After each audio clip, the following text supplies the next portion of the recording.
Richard Chase was born on May 23, 1950, in Sacramento, California.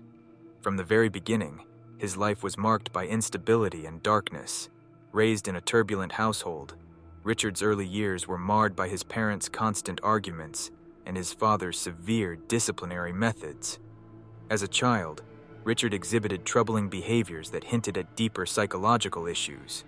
He was known to kill small animals and display a disturbing fascination with blood. These early signs of violence were often ignored or brushed aside by his family and teachers. Richard's social interactions were also problematic. He struggled to form meaningful connections with his peers and often found himself isolated. His inability to engage in normal social activities further deepened his psychological turmoil. In school, Richard's academic performance was inconsistent. Teachers noted his lack of focus and erratic behavior, but these concerns were never fully addressed. Instead, Richard continued to spiral into his own world, a world that would soon become increasingly dark and dangerous. As he grew older, the signs of Richard's mental instability became more pronounced.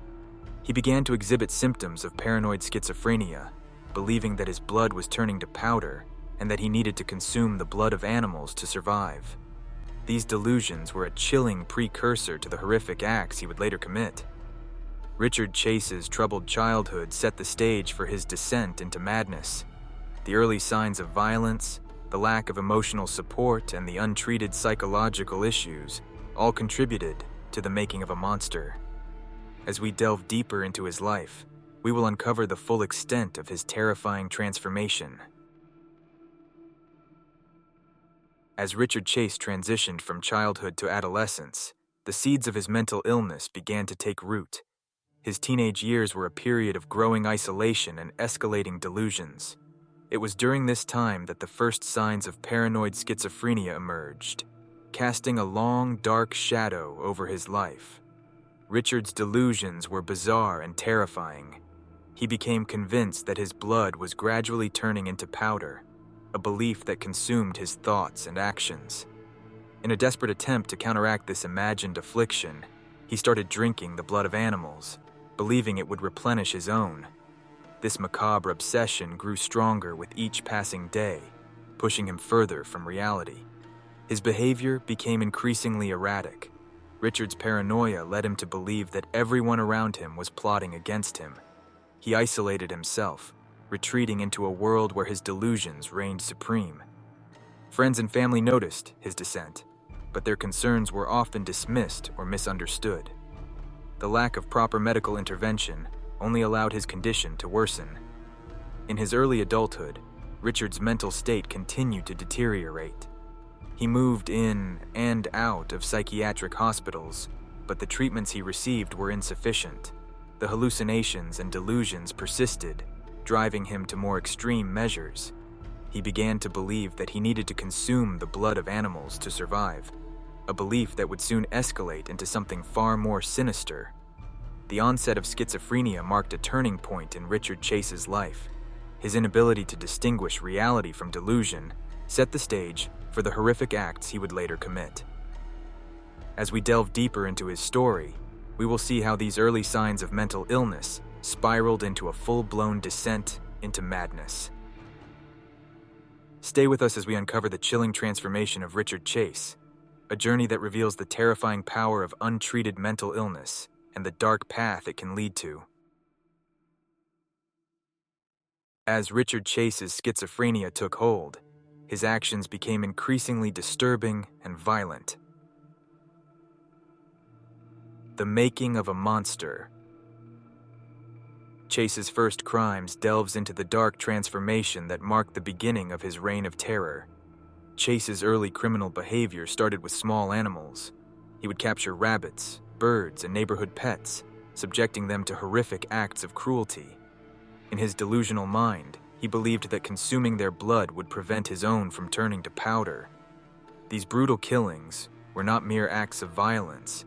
They were driven by a desperate need to survive, fueled by his terrifying hallucinations. The signs were there for anyone to see. His erratic behavior, his obsession with blood, and his increasing detachment from reality were red flags that went unheeded. Friends and family often dismissed his actions as oddities, rather than symptoms of a severe mental illness. Even when he was briefly institutionalized, the treatments he received were insufficient to address the depth of his psychosis. One particularly unsettling incident involved Richard breaking into a neighbor's house to steal a cat, which he then killed and drank its blood. This bizarre act was a clear indication of his deteriorating mental state, but it was brushed off as a singular, albeit disturbing event. His early crimes also included setting fires and vandalizing property, acts that were manifestations of his growing inner turmoil. Each incident was a cry for help, a signal of the horror that was brewing within him, but these cries fell on deaf ears.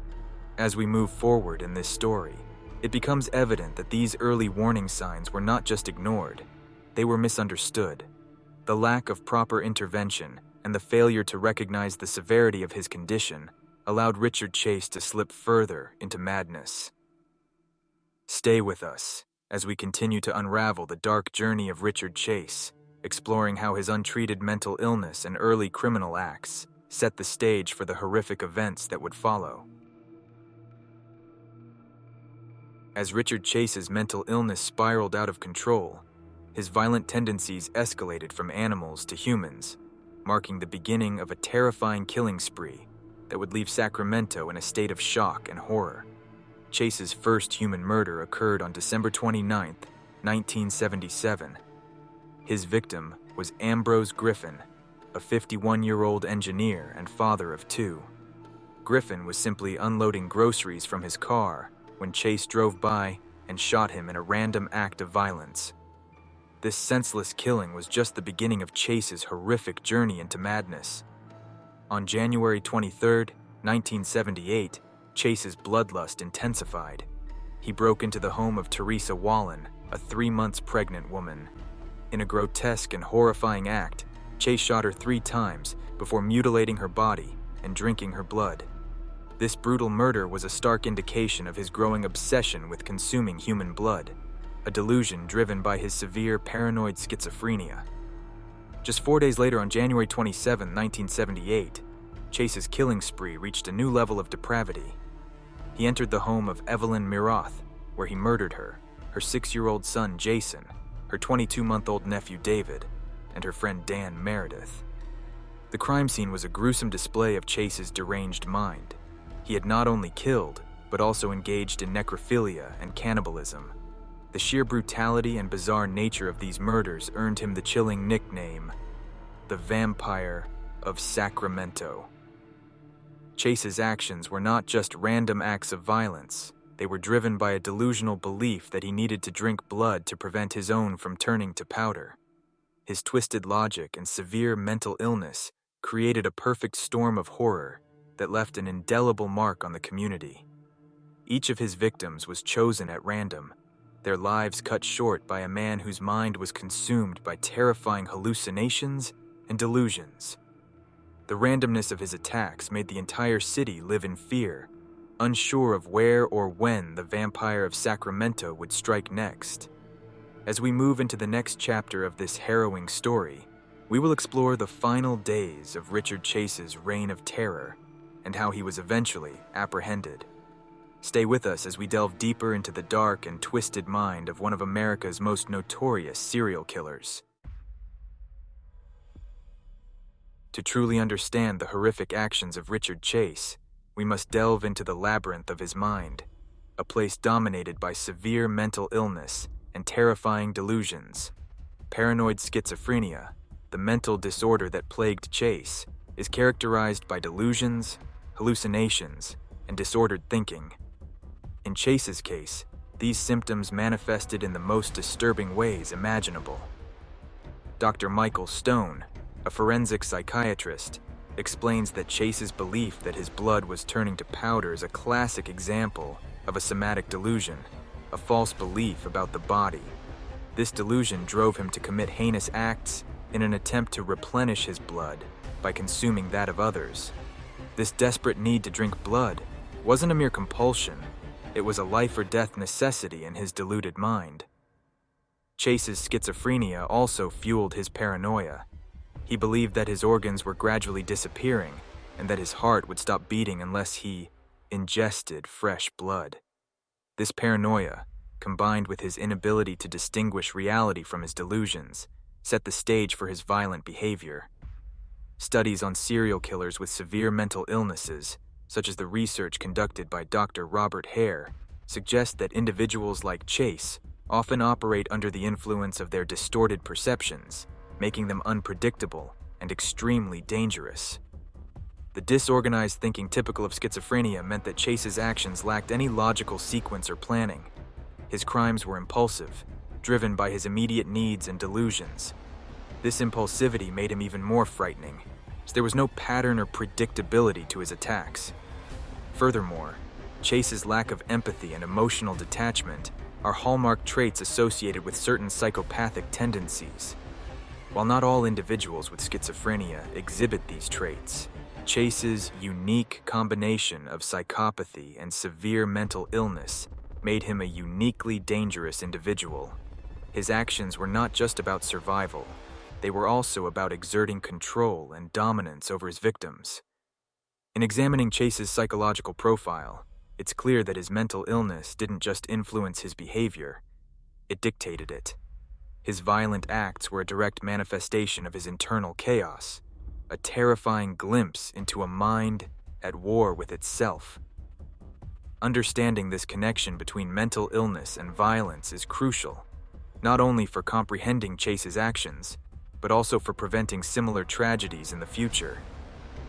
As we prepare to explore Chase's final days and his eventual capture, keep in mind the profound impact that untreated severe mental illness can have on both the individual and society. Stay with us as we continue to unravel the dark and twisted mind of Richard Chase. As the city of Sacramento trembled in fear, law enforcement was under immense pressure to capture the elusive Vampire of Sacramento. The manhunt for Richard Chase was one of the most intense in the city's history, driven by the urgency to stop a killer whose crimes grew more horrifying with each passing day. The investigation began in earnest after the murder of Teresa Wallen, a pregnant woman brutally killed in her home. The crime scene was a macabre tableau, marked by Chase's signature of blood consumption. Forensic investigators meticulously documented the scene, gathering vital evidence that would later prove crucial in identifying the killer. Witnesses reported seeing a disheveled man in the vicinity, and a composite sketch was quickly circulated. The Sacramento Police Department, working tirelessly, began to connect the dots between this murder and the earlier killings. The public's fear reached a fever pitch as the media dubbed the unknown assailant the Vampire of Sacramento. A breakthrough came when Chase attempted to enter a neighbor's home but was frightened away. The neighbor alerted the police, providing them with a detailed description of Chase and his vehicle. This critical lead narrowed down the search and intensified the hunt. The turning point in the investigation came with the discovery of Chase's fingerprints at multiple crime scenes. Forensic analysis confirmed that the same individual was responsible for all the murders. The police now had a clear suspect, but finding him was another challenge altogether. Public fear was palpable.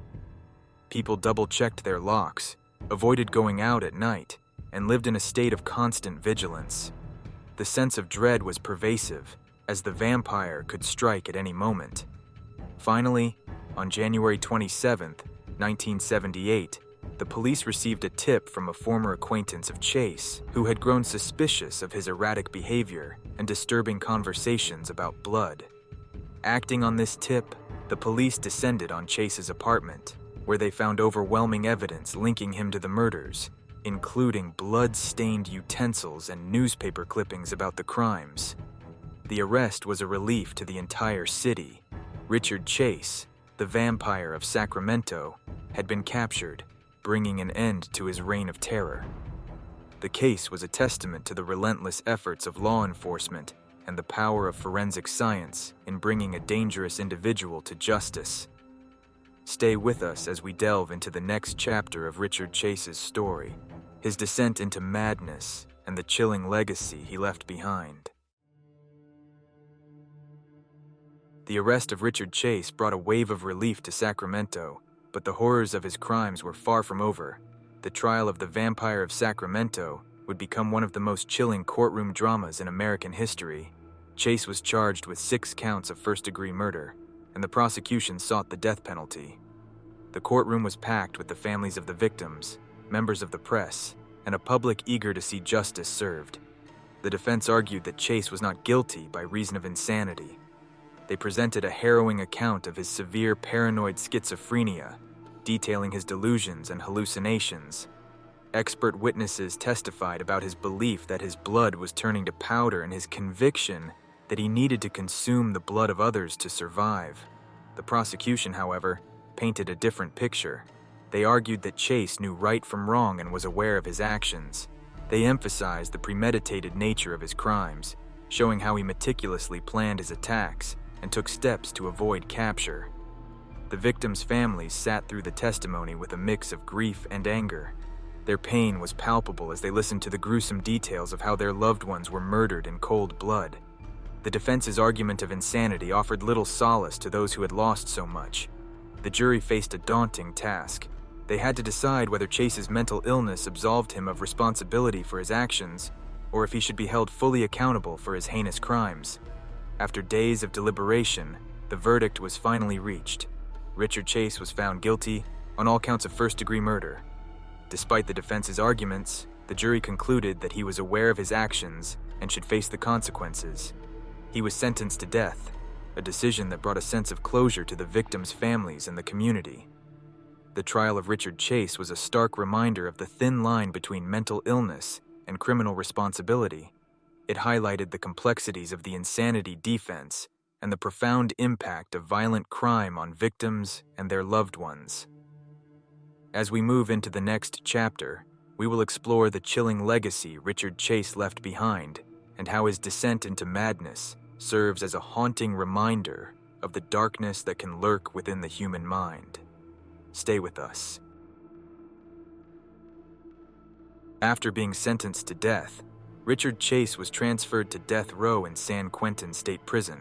His time in confinement was marked by profound isolation and a continued decline in his mental state.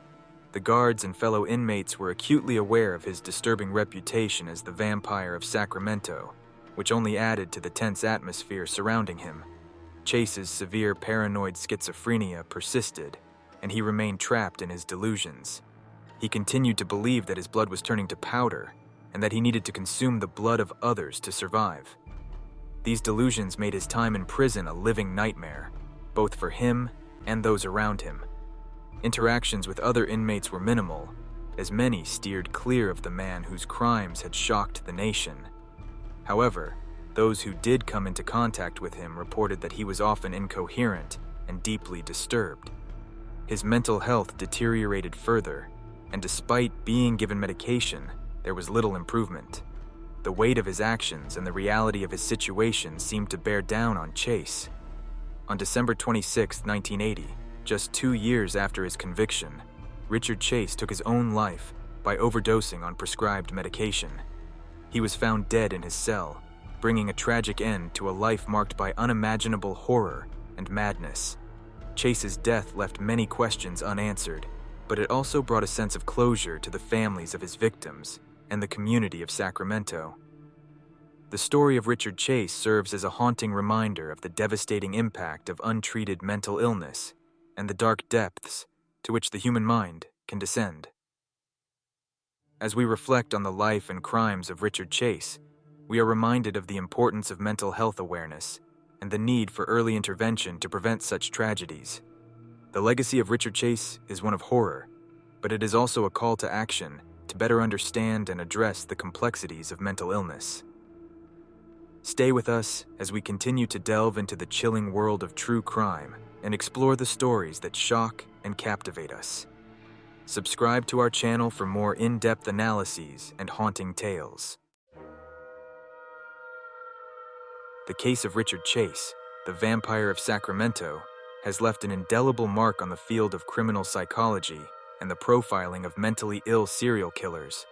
His horrifying crimes and the chilling details of his mental state shocked the nation and forced experts to delve deeper into the complex relationship between severe mental illness and violent behavior.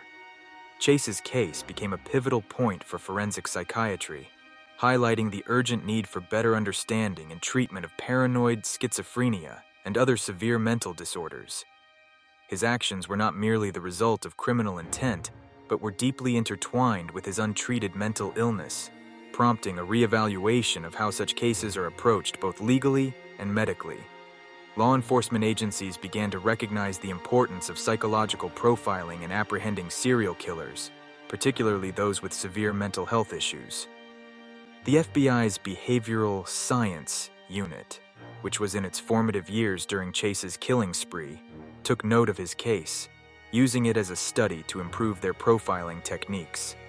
This led to more sophisticated methods in identifying and capturing serial killers who exhibit signs of severe mental illness. Public perception of mental illness also shifted dramatically. While there was an increase in fear and stigma towards those suffering from mental health issues, Chase's case also sparked conversations about the necessity of early intervention and proper treatment. It became clear that ignoring or inadequately addressing severe mental health problems could have catastrophic consequences. Forensic psychiatrists and psychologists continue to study Chase's case to this day, using it as a reference point for understanding the extreme manifestations of untreated mental illness. His tragic life and gruesome crimes serve as a stark reminder of the potential dangers when mental health issues are left unchecked. The legacy of Richard Chase is one steeped in fear and horror, but it also serves as a crucial lesson in the importance of mental health awareness and the need for comprehensive treatment options. As society continues to grapple with these issues, the story of Richard Chase remains a haunting yet vital part of the conversation. Stay with us as we continue to explore the chilling depths of true crime and the minds of those who commit such heinous acts. Subscribe to our channel for more in-depth analyses and haunting tales.